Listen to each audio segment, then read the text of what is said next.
Obviously, there's been a couple of shocks already in this tournament so far. Japan beating Germany, Saudi Arabia beating Argentina. But one potential shock, which I don't think we've discussed fully in depth to how big it is the way Belgium are playing right now. Only scraping a 1-0 win against Canada when they've been dominated and losing 2-0 to Morocco. You know, it's not looking good for Belgium, and if you look deep into it, it's a real big problem for them, looking forward to the future. Yeah, it's a massive problem at the moment going forward in this tournament. They're third. They're a point behind Morocco and Croatia. Luckily for their final game against Croatia, things are still in their hand. If they beat Croatia, they will go through. However, if they don't beat Croatia, and the way that Croatia played against Canada as well, I am unconvinced that Belgium are going to do this. A couple of years ago, you'd say Belgium are outright winners for that match, even despite the fact Croatia got to the World Cup final in the last tournament. I think Belgium have fallen off a cliff massively. They're an ageing side, and as time has passed, that golden generation that everyone's talking about is slowly drifting away. They just look quite poor. I mean, if you look at the stats from the Morocco game, they are quite similar, but they still outplayed, I think, anyway. Didn't really create any chances, but I think it's a case of their players really ageing. They've got a lot of older players and not many younger players coming through. Yes. So yeah, that's a real issue there. For their starting 11 against Morocco, 7 of their players that started were over the age of 30. They're obviously, Roberto Martinez is desperately trying to hang on to his star players, and you've got the Hazard, De Bruyne, the two Hazards. So yeah. The De Bruyne, Batshuayi, Lukaku. But the defence is just like, when you look at it, it just looks so old. Mounier, Vertonghen, Alderweireld, and to be fair, Castagna is a decent player, but with those around him, I just feel like it's slipping away slightly. I mean, I've looked at the squad here, and out of their 26-man squad, yeah. there are 11 players 30 and over, mm-hmm. and the majority of them are crucial to the team and are starting, which is dangerous. And then as well, you look at it, and then you've got Carrasco, an important player, Lukaku, Batshuayi, who's the only person who's scored a goal for them in this tournament. Mm-hmm. They're all 29. That's not good looking. Looking to the future. And you look at De Bruyne's quote from the other day as well, saying they're not going to win anything because they're all old, pretty much. Absolutely. In simple terms. As much as all these players have won like immense trophies in their careers, and they are all established players in the game around Europe, you still need a balance of young and old. And I suppose they've got that in Onana in central defensive midfielder. He is 21, but he is pretty much the only youngster. I'd argue the only two, other than him, the only other player I'd say is, looking forward can do something for Belgium. Maybe like Jeremy Doku, who impressed at the Euros, but haven't seen much of him this tournament. Did some maths earlier on that Belgium squad that you were looking at just then, Isaac, and the average age of the whole squad is 27.8. I mean, it's not in the 30s, not near to 30, but it is still quite shocking that you've got 26 players in your team, and most of them are coming towards the end of their career. Out of the starting 11 that faced Morocco, any of you lads guess the average age? No idea. No clue. I'd argue maybe 30? 30.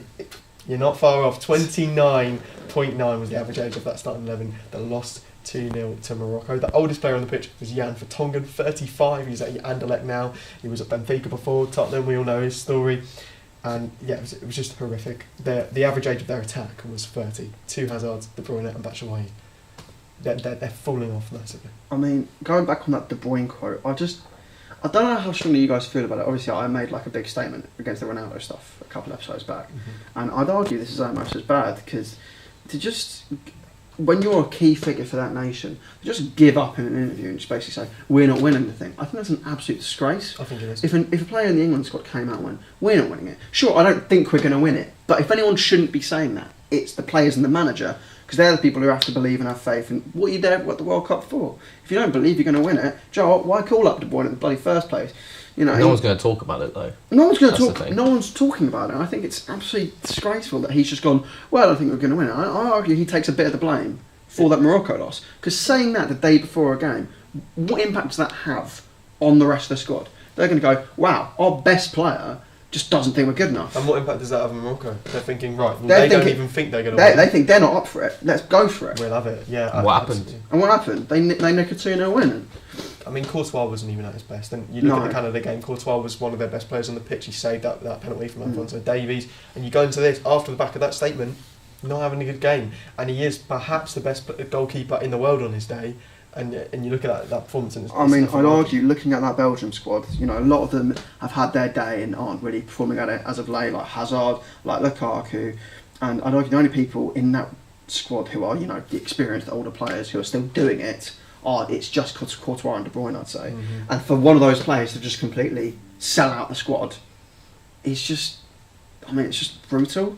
It's so unmotivated. Can you imagine that being like, obviously it's not a club football, Yeah. can you imagine it being your club, having all those players that are old? Imagine it was your nation, just thinking, right, we've got the Euros in 2 years, we've got the World Cup in 4 years. Yeah. We're going to be awful in them because our whole squad's going to have to, if we want a chance, our whole squad's going to have to be revamped, and we're just going to have to be lucky enough to have about 8 superstars come through in Europe, and hopefully we'll do it. The thing is, to say that if you're in a club football, you can be honest and say, I don't think we're going to win, like, the league or something. But when you're in a knockout competition, like, there is no purpose beyond winning it. There's nothing, you don't get anything if you don't win it.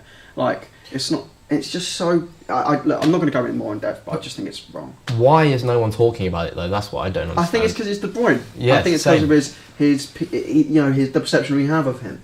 With the Ronaldo thing, I think it grew beyond that, in that the story was boiling for months, and people were talking about him already, and it's so unprecedented what happened. Mm-hmm. I think De Bruyne isn't on the same level, but it's very disrespectful, and it's so surprising from a player like him, because you'd imagine that he's like a mentality monster, motivates, plays so well, and that's how he's done so well, and for it to come out from a player like him.